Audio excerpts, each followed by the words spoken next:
आज शुरू करते हैं कक्षा 10 का हिंदी की पुस्तक में। आप पीछे देखेंगे तो संस्कृत कुछ भाग लगे हुए हैं संस्कृत के, तो वो हिंदी में संस्कृत खंड है, उसी को हम लोग आज पढ़ते हैं। और उसका पहला पाठ है जिसका नाम है वाराणसी। आज इसको शुरू करते हैं, ठीक है। देखिए लिखा है कि प्रथमः पाठः। प्रथमः माने पहला और पाठः माने पाठ, पहला पाठ। और पहला पाठ का नाम है वाराणसी। वाराणसी माने अर्थात बनारस।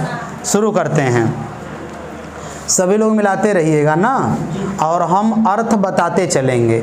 लिखा है कि वाराणसी सुविख्याता प्राचीना नगरी, अर्थात वाराणसी सुविख्याता बड़ी विख्यात, प्राचीना प्राचीन, नगरी नगर है, अर्थात वाराणसी बहुत विख्यात प्राचीन नगर है। इयं विमल सलिल तरंगायाः गंगायाः कूले स्थिता। इयं माने यह, अर्थात काशी नगरी, वाराणसी नगरी। यह विमल अर्थात पवित्र, साफ, स्वच्छ, सलिल माने पानी, तरंगायाः माने तरंगों से युक्त, गंगायाः माने गंगा के, कूले स्थिता किनारे पर स्थित है। यह पवित्र जल से युक्त तरंगों वाली गंगा के किनारे पर स्थित है। कौन? वाराणसी नगरी। अस्याः घट्टानां वलयाकृतिः पंक्तिः धवलायां चंद्रिकायां बहुराजते, अर्थात अस्याः घट्टानां इसके घाटों की, वलयाकृति माने गोल आकृति, पंक्ति माने पंक्ति लाइन, धवलायां माने साफ स्वच्छ, चंद्रिकायां माने चंद्रमा के प्रकाश में, बहुराजते माने बहुत अच्छा लगता। सुनिए, इसके घाटों की जो आकृति है, गोल आकृति है, वह चांदनी रात में बड़ी सुंदर लगती है। किसकी? किसके घाटों की? वाराणसी नगरी गंगा किनारे है, तो गंगा किनारे पर जो घाट बने हैं वाराणसी नगरी के, वो घाट चांदनी रात में बड़ी सुंदर। आगे, अगणिताः पर्यटकाः सुदूरेभ्यः देशेभ्यः नित्यम् अत्र आयान्ति। अगणिताः माने अनगिनत, पर्यटकाः माने पर्यटक घूमने वाले, सुदूरेभ्यः माने बड़ी दूर दूर, देशेभ्यः माने देशों से, नित्यम माने नित्य, अत्र माने यहाँ, आयांति माने आते हैं, अर्थात अनगिनत पर्यटक दूर दूर देशों से यहाँ आते हैं। और अस्याः घट्टानांच, और इसके घाटों की शोभा को विलोक्य देख करके, इमाम इसकी बहु प्रशंसन्ति बहुत प्रशंसा करते हैं। क्या अर्थ हुआ कि अनगिनत पर्यटक दूर दूर देशों से यहाँ आते हैं और इसके घाटों की शोभा को देख करके बड़ी इसकी प्रशंसा करते हैं। आ गया समझ में? आगे देखिए, वाराणस्यां प्राचीन कालादेव गेहे गेहे विद्यायाः दिव्यं ज्योतिः द्योतते, अर्थात वाराणस्यां वाराणसी में, प्राचीन कालादेव प्राचीन काल से ही, गेहे गेहे घर घर में, विद्यायाः विद्या की, दिव्यम ज्योति दिव्य ज्योति दिव्य प्रकाश, द्योतते प्रकाशित हो रहा है, अर्थात वाराणसी में प्राचीन काल से, पुराने समय से ही घर घर में विद्या की दिव्य ज्योति जल रही है। आगे, अधुनापि अत्र संस्कृत वाग्धारा सततम प्रवहति। अधुनापि माने आज भी, अत्र माने यहाँ, संस्कृत वाग्धारा माने संस्कृत वाणी, सततम माने लगातार, प्रवहति माने बहती है, चलती।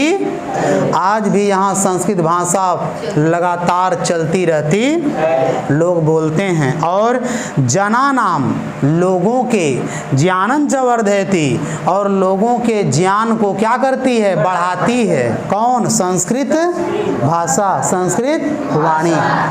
आगे, अत्र अनेके आचार्याः, यहाँ अनेक आचार्य, मूर्धन्याः मूर्धन्य, विद्वांसः विद्वान, वैदिक वाङ्मयस्य वैदिक वाङ्मय के, वैदिक ग्रंथों के, अध्ययने पढ़ने में, अध्यापने पढ़ाने में, च इदानीम निरताः इस समय लगे हुए। अर्थात यहाँ अनेक बड़े बड़े मूर्धन्य विद्वान संस्कृत वैदिक वाङ्मयस्य अर्थात वैदिक ग्रंथों को पढ़ने और पढ़ाने में लगे हुए हैं। आगे देखिए, न केवलम भारतीयाः, अरे न केवल भारतीय अपितु वैदेशिकाः गीर्वाणवाण्याः अध्ययनाय अत्र आगच्छन्ति। न केवल भारत के लोग बल्कि वैदेशिकाः विदेशी लोग भी गीर्वाणवाण्याः अर्थात संस्कृत भाषा के अध्ययनाय अध्ययन के लिए अत्र आगच्छन्ति यहाँ आते हैं। निःशुल्कम च विद्याम गृह्णन्ति, और निःशुल्क विद्या ग्रहण कहाँ? वाराणसी में। आगे, अत्र हिंदू विश्वविद्यालयः, संस्कृत विश्वविद्यालयः, काशी विद्यापीठम इत्येते त्रयः विश्वविद्यालयाः सन्ति। अत्र माने यहाँ, यहाँ हिंदू विश्वविद्यालय, संस्कृत विश्वविद्यालय और काशी विद्यापीठ इत्येते, ये तीन, त्रयः माने तीन, इत्येते माने ये, विश्वविद्यालय माने विश्वविद्यालय, संति माने हैं। अर्थात यहाँ का हिंदू विश्वविद्यालय अर्थात BHU, संस्कृत विश्वविद्यालय संपूर्णानंद संस्कृत विश्वविद्यालय, काशी विद्यापीठ महात्मा गांधी काशी विद्या, ये तीन विश्वविद्यालय यहाँ। सोचिए, काशी नगरी में 3 विश्वविद्यालय हैं, विश्वविद्यालय हैं। हाँ, और देखिए आगे, येसु जिनमें अर्थात इन तीनों विश्वविद्यालयों में, नवीना नाम नए, प्राचीना नाम प्राचीन, ज्ञान विज्ञान विषयाणाम ज्ञान विज्ञान विषयों की, अध्ययनम पढ़ाई, प्रचलितः अर्थात चलती, ये 3 विश्वविद्यालय हैं जिनमें आज भी नए और प्राचीन अर्थात पुराने, नए और पुराने ज्ञान विज्ञान विषयों की पढ़ाई होती है, चलती। अब देखिए आगे, एषा नगरी भारतीय संस्कृतेः संस्कृत भाषायाश्च केंद्रस्थलम् अस्ति। एषा नगरी माने यह नगरी, भारतीय संस्कृति माने भारतीय संस्कृति की, और संस्कृत भाषायाश्च और संस्कृत भाषा की, केंद्र स्थलम माने केंद्र स्थली, केंद्र, अस्ति माने है। यह नगरी भारतीय संस्कृति की और भारत के भाषा अर्थात संस्कृत भाषा की क्या है? यह केंद्र है, सेंटर है। समझ में आया? आगे, इत एव संस्कृत वाङ्मयस्य संस्कृतेश्च आलोकः सर्वत्र प्रसृतः। इत एव माने यहाँ से ही, संस्कृत वाङ्मयस्य माने संस्कृत ग्रंथों के, संस्कृतेश्च माने और संस्कृति की, आलोकः माने उजाला प्रकाश, सर्वत्र प्रसृत माने सब जगह फैला। यहीं से संस्कृत के ग्रंथों का और संस्कृत भाषा का तथा संस्कृति का प्रकाश पूरी दुनिया में फैला है। आगे, मुगल युवराजः दारासिकोः अत्रागत्य भारतीय दर्शन शास्त्राणाम अध्ययनम अकरोत्। अर्थात मुगल युवराज माने मुगल युवराज मुगल सम्राट दारा शिकोह माने दारा शिकोह अत्रागत्य यहाँ आकर भारतीय दर्शन शास्त्राणाम भारतीय दर्शन शास्त्रों का अध्ययन अकरोत किया। अर्थात यहाँ आकर के जो मुगल युवराज दारा शिकोह था यहाँ आया और आकर के भारत के दर्शन शास्त्रों का अध्ययन किया और सतेषाम ज्ञानेन वह उनके ज्ञान से, किनके ज्ञान से? दर्शन शास्त्रों के। दर्शन शास्त्र जानते हैं 6 दर्शन शास्त्र हैं, पुस्तकें हैं 6। उन पुस्तकों को आके वो पढ़ा और पढ़ करके क्या किया? सतेषाम ज्ञानेन वह उन पुस्तकों के ज्ञान से प्रभावित अभवत तथा प्रभावित इतना प्रभावित हुआ यत कि तेन उसने उपनिषदों का अनुवाद पारसी भाषायाम कारितः पारसी भाषा में करवा दिया।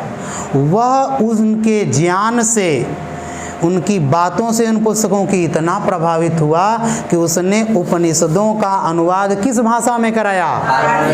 पारसी भाषा में कराया। ठीक है, आगे यम नगरी विविध धर्माणाम संगम स्थले, यह नगरी विविध धर्माणाम अनेक धर्मों की संगम स्थली है। सुनिए, संगम स्थली का मतलब क्या होता है? जहाँ पर कई चीज़ें आकर आपस में मिलें।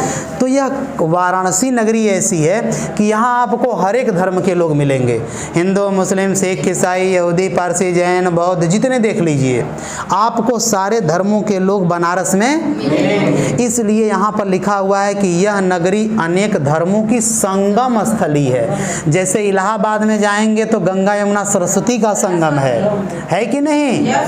वहीं पर यहाँ धर्मों का संगम है। कहाँ? वाराणसी में। ठीक है, आगे देखिए। महात्मा बुद्ध, तीर्थंकर पार्श्वनाथ, शंकराचार्य, कबीर, गोस्वामी तुलसीदास, अन्ये च बहवः महात्मानः अत्रागत्य स्वीयान विचारान प्रसारयान। सुनिए, महात्मा बुद्ध माने महात्मा तीर्थंकर पार्श्वनाथ, तीर्थंकर पार्श्वनाथ, शंकराचार्य, कबीरदास, गोस्वामी तुलसीदास, अन्ये च बहवः और भी बहुत से महात्मा अत्रागत्य यहाँ आकर स्वीयान अपने विचारों का प्रचार किए। अर्थात महात्मा बुद्ध, तीर्थंकर पार्श्वनाथ, गोस्वामी तुलसीदास, कबीरदास, शंकराचार्य और भी बहुत से महात्मा यहाँ आए और आकर के उन्होंने अपने विचारों का प्रचार प्रसार कहाँ किया भैया? वाराणसी नगरी में। आगे देखिए। न केवलम दर्शने साहित्ये धर्मे अपितु कला क्षेत्रेपि इयं नगरी विविधानां कलानां शिल्पानां च कृते लोके विश्रुता।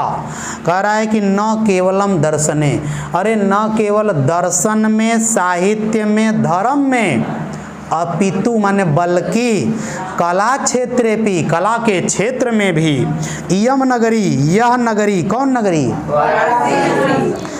विविधानाम कलानाम अनेक प्रकार के कलाओं की, शिल्पानांच और शिल्प कलाओं के लिए भी, लोके विश्रुता पूरी दुनिया में प्रसिद्ध है। कौन? वाराणसी।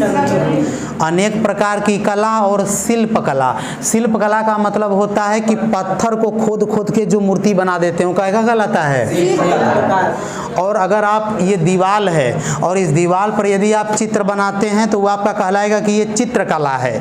ठीक है, और अगर इसको खोद के पत्थर को बना देंगे, तोड़ के छेनी हथौड़ी से, तो वो कहलाता है। तो भाई ये जो वाराणसी नगरी है ना, यह अनेक धर्म में भी, दर्शन में भी, साहित्य में भी तो प्रसिद्ध है ही, लेकिन कला के क्षेत्र में भी यह प्रसिद्ध है। आगे अत्रत्याह कौशेय साटिकाः देशे देशे सर्वत्र स्त्रीयन्ते। अत्रत्याह माने यहाँ की, कौशेय साटिका माने रेशमी साड़ियाँ, बनारसी साड़ियाँ। आप लोग सुने होंगे, बनारसी साड़ी सुने, कहते हैं कि बनारसी साड़ी।